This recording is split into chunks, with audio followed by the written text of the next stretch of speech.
Bwana Yesu apewe sifa. Karibu sana kwenye chaneli yetu pendwa ya Apostle Katambi. Ninafundisha vita vya uzao katika ulimwengu wa roho. Watoto wengi leo wamekuwa wakiharibika sana. Familia nyingi zimekuwa zinalia kwa ajili ya watoto. Vizazi vingi vimekuwa na tabia mbaya. Watoto wamekuwa na kufa chini ya wakati.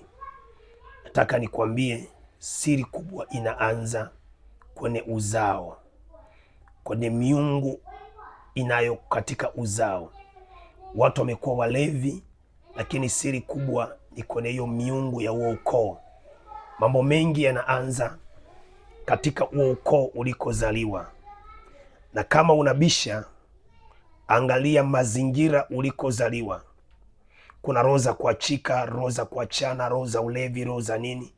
Hizi roho za kuto kusoma ndio zinatesa wajukuu wako, zinatesa watoto wako, lakini zilikuwepo huko nyuma katika ulimwengu wa roho. Na leo kama ni mara ya kwa kwanza kuingia kwenye channel yetu pendwa ya Apostle Katambi, leo tunazungumza kwa habari ya roho za vizazi zinazofanya kazi katika majina. Roho za vizazi zinazofanya kazi katika majina. Kama ni mara ya kwa kwanza kuingia kwenye channel yetu pendwa ya Apostle Katambi, unaweza ukasubscribe channel hii, ukalike, ukashare ujumbe huu na ukaweka comment yako hapo pembeni. Mungu akubariki sana. Kwa tunaenda tuanze kujifunza kwa habari ya roho za vizazi zinazofuatilia kupitia jina, au roho za miungu zinazofuatilia uzao kupitia jina. Napozungumza, kuna aina kuu mbili ya majina. Kuna aina kuu mbili ya majina. Kuna jina la kwanza limebeba Roho Takatifu. Kuna jina la pili limebeba roho chafu. Kuna majina matakatifu na kuna majina yaliyobeba roho chafu. Na katika ulimwengu wa roho, napozungumza kwa habari ya jina, jina ni kiwakilishi cha nyota yako katika ulimwengu wa roho. Jina ni kiwakilishi cha nafsi yako katika ulimwengu wa kiroho. Ndio maana kila kitu unachokiona kina jina lake. Kiti, simu, redio, TV, televisheni, nguo, samaki, hakuna kitu ambacho hakina jina. Kwa hiyo jina ni kiwakilishi cha kitu katika ulimwengu wa roho au ulimwengu wa mwili. Kwa hiyo tunapoanza kuangalia katika Mwanzo sura ya kwanza mstari wa 28, Mwanzo sura ya kwanza mstari wa 26 mpaka 28, maandiko yanasema Mungu akamuumba mwanamke na mwanaume kwa mfano wake. Yaani Mungu akamuumba Adamu na Hawa kwa mfano wake. Mungu akamuumba Adamu na Hawa kwa mfano wake.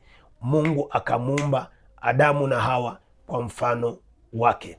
Baada Mungu kuwaumba Adamu na Hawa kwa mfano wake, baada Mungu kuwaumba Adamu na Hawa kwa mfano wake, Biblia inasema kwamba zile zilikuwa ni nafsi, zilikuwa ni nafsi. Sasa ili Mungu zile nafsi ziweze kupata utambulisho, kupata umiliki katika ulimwengu wa mwili, zikawa tu nafsi zinatembea, nafsi ya mwanamke, nafsi ya mwanaume. Ndio Mungu anakuja kuzipa majina katika Mwanzo sura ya pili mstari wa 7. Mungu akasema, wewe utaitwa mwanamke, wewe utaitwa mwanaume, wewe utaitwa Adamu, wewe utaitwa Hawa. Kwa tunaanza kupata siri katika ulimwengu wa roho ya kwamba katika ulimwengu wa mwili kuna jina Adamu, lakini katika ulimwengu wa roho kuna kitu kinachowakilisha jina lile, mtu ambaye ni nafsi ya Adamu. Kwa jina limebeba nguvu, lina muunganiko na ulimwengu wako wa roho. Jina lina muunganiko na ulimwengu wako wa kiroho.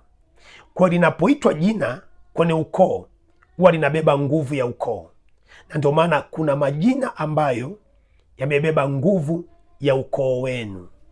Kuna majina ambayo kwenye ukoo wenu yamebeba nguvu ya ukoo wenu katika ulimwengu wa kiroho. Kwa huyo mzee aliyoitwa kwenye huo ukoo, kama alikuwa akitenda mema, hiyo familia itakuwa na mema.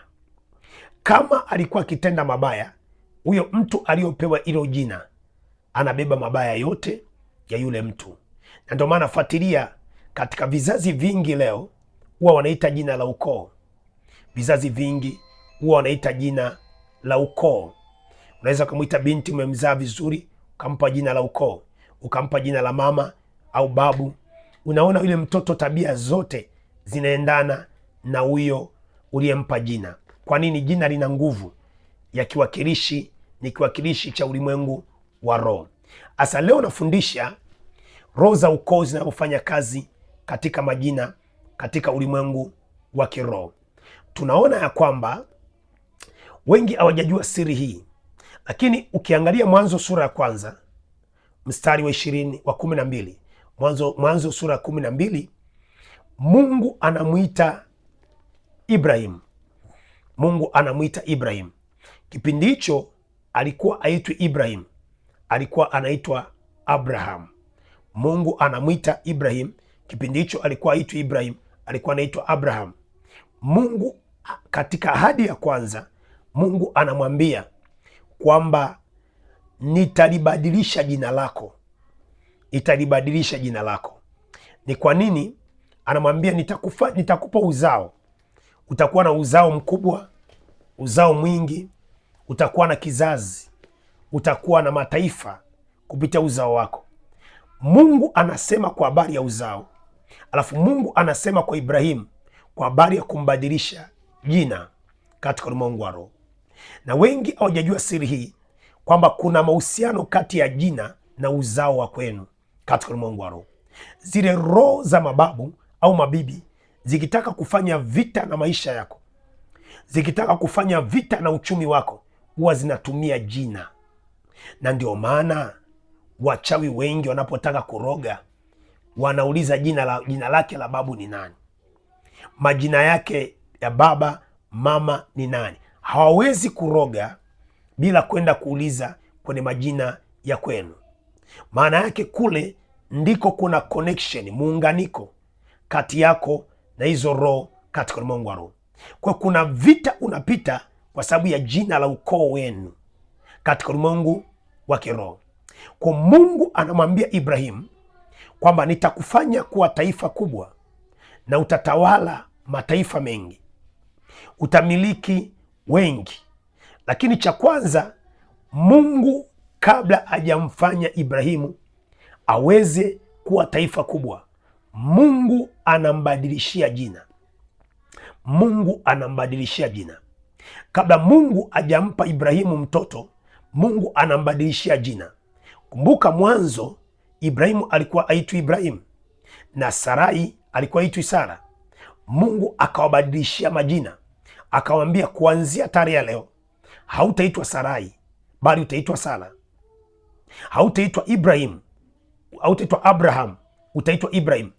Kwa nini Mungu anabadilisha majina? Kwamba hautaitwa Sarai, utaitwa Sara. Hautaitwa Abraham, utaitwa Ibrahim. Kwa nini Mungu anabadilisha majina? Nataka nifundishe leo kwa habari ya uzao katika ulimwengu wa roho. Nataka nifundishe kuna mahusiano kati ya uzao na jina katika ulimwengu wa roho. Kuna mahusiano kati ya uzao wako na jina katika ulimwengu wa roho. Katika ukoo wa Ibrahimu ambako Ibrahimu alizaliwa, baba yake alikuwa anaitwa Mzee Tera. Huyu Mzee Tera alikuwa ni baba yake na Ibrahimu. Lakini Ibrahimu huyu katika ukoo wao, katika uzao wao, Ibrahimu baba yake alikuwa anaabudu miungu na alikuwa anaabudu mungu jua, walikuwa anaabudu mungu jua. Kwa katika eneo ambalo Ibrahimu anaabudu Mungu jua, katika eneo ambalo baba yake na Ibrahimu alikuwa anaabudu Mungu jua. Kwa hiyo Ibrahimu alipata neema ya kutoka kwa baba yake ambaye alikuwa anaabudu Mungu jua. Ibrahimu ndio maana akaambiwa, toka kwenye ardhi unakoishi, toka kwenye eneo unaloishi, nenda nikupeleke ukanitumikie. Lakini katika vitu vyote Mungu, ili kudhibiti zile roho za kwao na Ibrahim, zile roho za miungu ya kwao na Ibrahim, zile roho za miungu ya kwao na Sarai mke wake, Mungu ili adhibiti zile roho alimbadilishia jina kwenye ulimwengu wa roho, akambadilishia jina. Maana yake alipobadilisha jina, tayari alikata mawasiliano kati ya familia Ibrahim au uzao wa Ibrahim na miungu ile. Kumbuka, Mungu alikuwa anatengeneza kwa Ibrahimu, Mungu alikuwa anatengeneza uzao. Kwa alipompa jina Ibrahimu kwamba hautaitwa Abrahamu tena, bali utaitwa Ibrahim, maana yake kwenye ulimwengu wa roho wa giza Mungu aliweza kusimama na kukata mawasiliano kupitia jina. Maana yake Abrahamu angeendelea kuitwa Abrahamu, Abrahamu angeendelea kuitwa Abrahamu, na Sara angeendelea kuitwa Sara. Katika ulimwengu wa roho kungekuwa na uwezekano mkubwa wa miungu ya kwao na Sarai ikapiga uzao wa Sarai. Kama Abrahamu angeendelea kuitwa Abrahamu, kulikuwa na uwezekano mkubwa kati ya Abrahamu na miungu ya kwao na Abrahamu ikaweza kupiga uzao wa Ibrahim. Ndio maana Mungu alichokifanya, alibadilisha jina.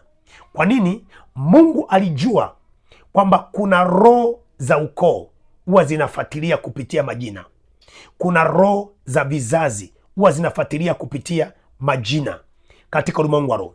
Lakini watu wengi wanapozaa watoto au wanapofanikiwa kubarikiwa watoto, watu wengi huwa wanaita majina ya ukoo. Unaambiwa ita jina la shangazi, ita jina la babu, ita jina la bibi, ita jina la bibi, jina la babu. Unakuta bibi unayemwita alikuwa na tabia mbaya, alikuwa na tabia mbaya. Babu unayemwita alikuwa na tabia mbaya. Kwa unapompa ule mtoto lile jina unapompa, moja kwa moja ulimwengu wa roho, zile roho zinahama kutoka kwa yule mtu uliyempa jina, zinahamia kwa yule ambaye aliyebeba jina lake, aliyebeba jina lake. Maana yake anahamisha roho kupitia jina katika ulimwengu wa roho. Mfano halisi katika ulimwengu wa roho, mfano halisi, nawezekana umepata mtoto alafu unamwita jina la mjomba. Jomba ni mlevi, jomba ni mzinzi, jomba ni mchepukaji, jomba ni muongo. Hiyo roho alizonazo kupitia jina lile zinahama kwa mtoto na kumvaa mtoto yule. Kuna watu wameita majina ya bibi. Bibi ni mchawi, yule mtoto wako mezani mzuri, hajui chochote. Ile roho ya uchawi inahama kutoka kwa bibi inaenda kwa mtoto yule. Imesafiri kwa namna gani? Kuna roho za miungu ambazo zinatembea kupitia jina katika ulimwengu wa roho. Kama Mungu anatumia majina, ndivyo na shetani pia kwenye ulimwengu wa roho anatumia majina. Kama Mungu anatumia jina, ndivyo na shetani kwenye ulimwengu wa roho anatumia majina. Unasema, mtumishi Katambi, unaongea nini? Nataka nifundishe, watu wengi wameharibiwa kupitia majina ya ukoo katika ulimwengu wa roho, na ndio maana unapoitwa jina la ukoo watakuwa kuomba kuvunja hiyo roho katika ulimwengu wa roho kupitia jina la ukoo. Unasema kwa nini?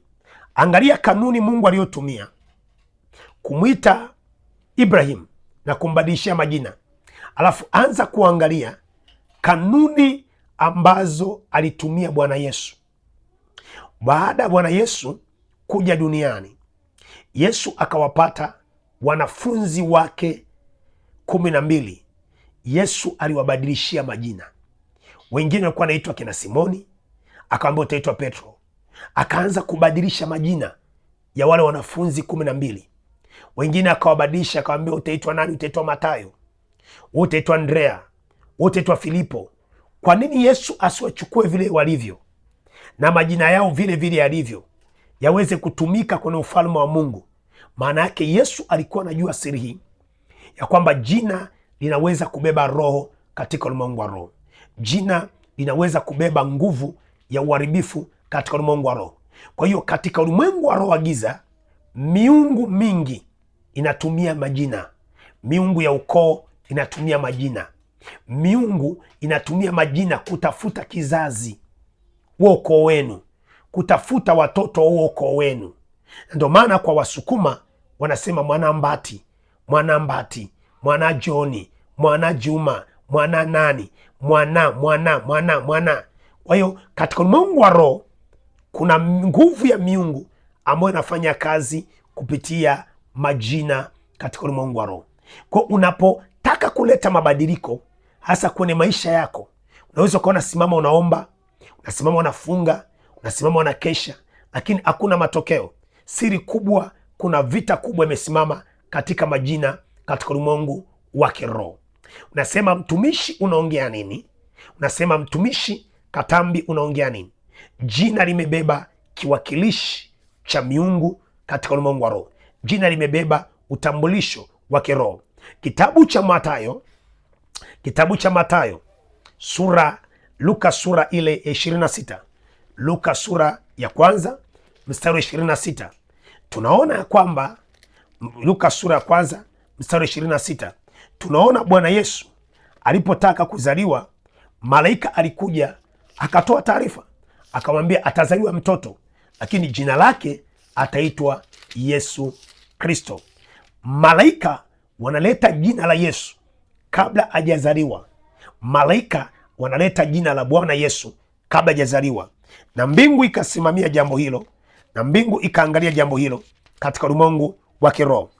Luka sura ya kwanza, kitabu cha Luka sura ya kwanza, Luka sura ya kwanza nasema, mwezi wa 6 malaika akatumwa na Mungu kwenda mji wa Galilaya, jina lake Nazareti, kwa mwanamwali bikira aliyekuwa ameposwa na mtu jina lake Yusufu, mbari wa Daudi.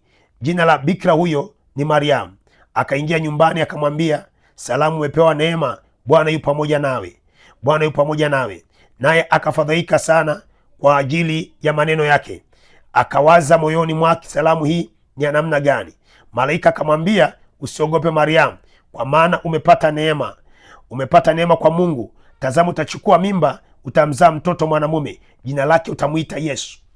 Kabla Yesu hajazaliwa, maandiko yanasema Mungu anamwambia Mariamu, mtoto atakayezaliwa ataitwa Yesu Kristo. Yesu Kristo. Kwa nini Yesu Kristo? Ukija kuangalia tafasiri yake, jina ndo limebeba roho ya tafasiri ya maisha yako. Jina ndo linaendesha maisha yako ulimwengu wa roho. Ukiangalia kitabu cha Mathayo sura ya kwanza mstari wa 23, maandiko nasema mtoto mwanamume atazaliwa, jina lake ataitwa Emmanuel. Emmanuel, Mungu pamoja nasi. Maana yake kila jina lina maana yake katika ulimwengu wa roho. Kwa hiyo Yesu alipozaliwa, alikuja akafanya kazi kubwa hapa duniani ya kutuunganisha wanadamu na mbingu, lakini ile nguvu kubwa ya kutuunganisha mwanadamu na mbingu ilitokana na jina. Ule uwezo mkubwa wa Yesu kutuunganisha wanadamu na mbingu ulitokana na jina. Pendwa unanisikiliza, rafiki unanisikiliza, kuna vita unapitia kwenye maisha, kuna vita unapitia kwenye uchumi. Hii miungu inafanya kazi kupitia jina. Hii miungu inatenda kazi ulimwengu wa roho kupitia jina, na ndio maana leo tunaona ya kwamba jina linaweza kubeba asili ya kiungu, jina linaweza kubeba asili ya giza katika ulimwengu wa kiroho. Unasema mtumishi, unaongea nini? Angalia katika maandiko matakatifu na utaweza kuona ya kwamba jina lina nguvu katika ulimwengu wa roho. Jina lina uwezo katika ulimwengu wa roho. Lakini leo unashangaa watu wanapata neema, unazaa mtoto mzuri, unapigwa tu simu nyumbani, unaambiwa mpe jina langu. Mtu unampa jina ana tabia mbaya, mtu unampa jina ni mlevi, mtu unampa jina ni mchawi, mtu unapompa jina ni muovu. Na wengine leo unakuta unapata mtoto mzuri, kwa kuwa ulipitia shida kwenye wakati wa mimba, kwa kuwa ulipitia shida au changamoto wakati wa mimba, unamwita majina tunayopenda wewe. Mara mateso, mateso, huyu mtoto kweli atateseka. Mara majuto, atajuta kweli. Mara masumbuko, mara matatizo, mara cha upele, mara cha kupewa, mara cha udengu, mara swini, mara tabu, shida. Haya majina huwa nyuma yake yana roho katika ulimwengu wa roho, na kama ujui, unaweza ukaita tu jina. Kila jina nyuma yake lina nguvu. Kwa jina la ukoo limebeba misingi ya ukoo. Jina la ukoo limebeba misingi ya ukoo katika ukoo wenu. Unasema mtumishi, unaongea nini? Kitabu kile cha Mhubiri sura ya 6 mstari wa 4. Mhubiri sura ya 6 mstari wa 4, nafundisha kwa habari jina limebeba msingi ya ukoo wenu katika ulimwengu wa roho. Jina limebeba misingi ya ukoo katika ukoo wenu. Mhubiri sura ya 6 mstari wa 4, nguvu iliyobebwa katika jina katika ulimwengu wa kiroho. Mhubiri sura ya 6 mstari wa 4. Hapa tutasoma katika jina la Yesu Kristo wa Nazareti aliye hai, na neema Mungu iwe juu yako na kuweza kuelewa katika jina la Yesu. Usite tu mtoto jina ovyo ovyo, ukamtamkia tu jina mtoto ovyo ovyo. Jina lina maana kwenye ulimwengu wa roho. Jina lina uwezo mkubwa katika ulimwengu wa roho. Kama unabisha, fuatilia mtu anaitwa Daniel. Huwa ni mtu wa ndoto. Dani ni mtu wa ndoto, anaona sana ndoto, anaona maono, anaona vitu. Fuatilia mtu anaitwa Meshaki, anaona ndoto, anaona vitu, maana ile jina lina nguvu ya kinabii. Fuatilia mtu anaitwa Elia, anaona vitu, ana roho ya kinabii. Fuatilia mtu anaitwa labda mtu anaitwa Emmanuel, ana nguvu ya upatanishi kati ya watu na Mungu katika ulimwengu wa roho. Kwa hiyo unapoita tu jina, ujue kwamba jina limebeba asili ya misingi ya miungu au Mungu katika ulimwengu wa roho. Hebu tuangalie Mhubiri sura ya 6 na ule mstari wa 4. Kuna siri gani katika jina katika ulimwengu wa roho?